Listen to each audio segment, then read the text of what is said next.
that climate change is not gender neutral, and we'll explore what that means. So let's take a very hypothetical scenario, and I hope it doesn't happen. Let's say you find out that a meteorite is headed towards this room where we are all standing right now.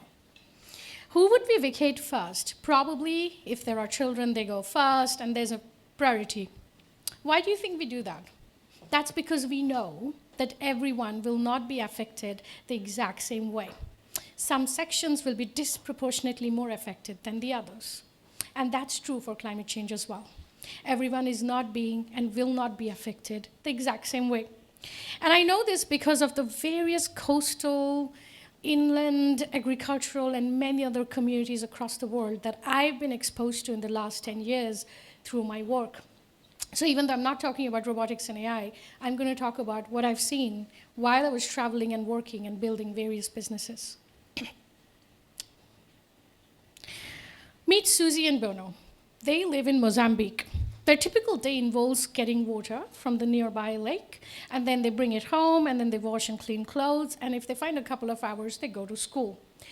Now, it turns out because of the rising heat and temperature, there's a lot of diseases, and they're not able to collect water anymore, which means it's becoming increasingly hard for their families to survive without fresh water. So they've made a collective decision. It looks like the two brothers will continue going to school, while these two will actually go further to another lake, which is about 3 miles away, to continue fetching water. What that means is Susie and Bruno will probably never get to write their name down on a piece of paper. They'll probably be married off 5 years earlier than it was originally planned, which was 19. It's probably going to be 13, 14, maybe even earlier. And they will be 5 to 10 times more prone to gender-based violence for the rest of their life. This is Noor. She lives in Islampur in Bangladesh. Every time there is a flood, she picks up her son and runs to the nearest shelter. In the last 5 years, the probability of floods occurring has gone up by over 350% in her area, which basically has opened her up to a whole level of violence and starvation of poverty, which she's exposed to a lot more than the male members of her family. And the problem is also closer home. These are not just very far-off exotic lands.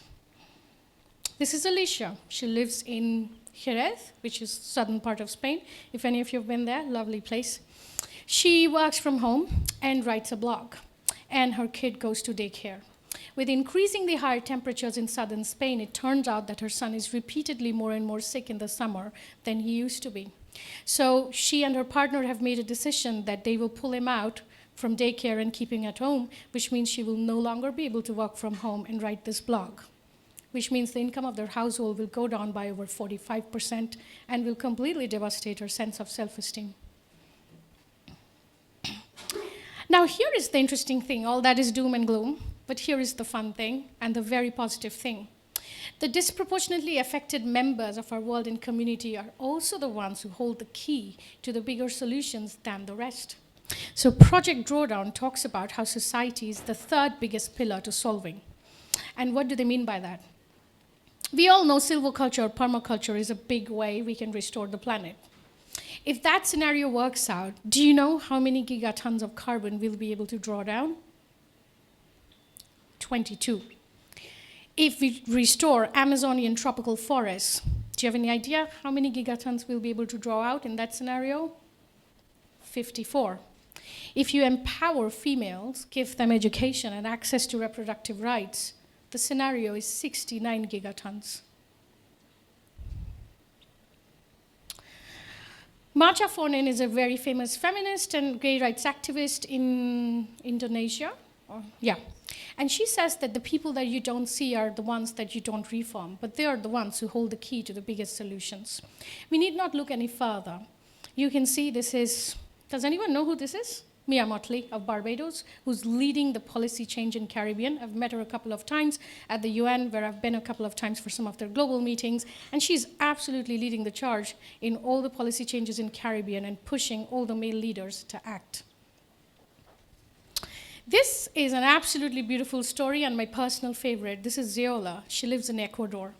The area that you see behind her was turning into a wasteland. All the men in the community left. They said, this is not where we can live, we need to move on. The mothers, daughters, and the sisters stayed behind and said, we will restore this wasteland because if there's no water in the rivers, it's not going to feed the tropical rest of the country. And the background that you see now is what the women have turned it into, Project Piram in Ecuador, run entirely by the women of the community when the men had abandoned this entire wasteland. And this is one of my favorite topics to talk about just because of what she was able to do. So you see, gender-responsive climate programming is not only a way to solve our problem and build a more equitable world, it may actually hold the key to a 360-degree response to our global crisis.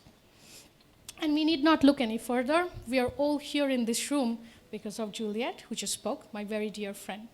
So I hope I've been able to show you today that some of the most disproportionately affected by the problem are the ones who hold disproportionately powerful keys to the solution. So let's keep that in mind when we go about doing our very high-tech solutions. Thank you very much.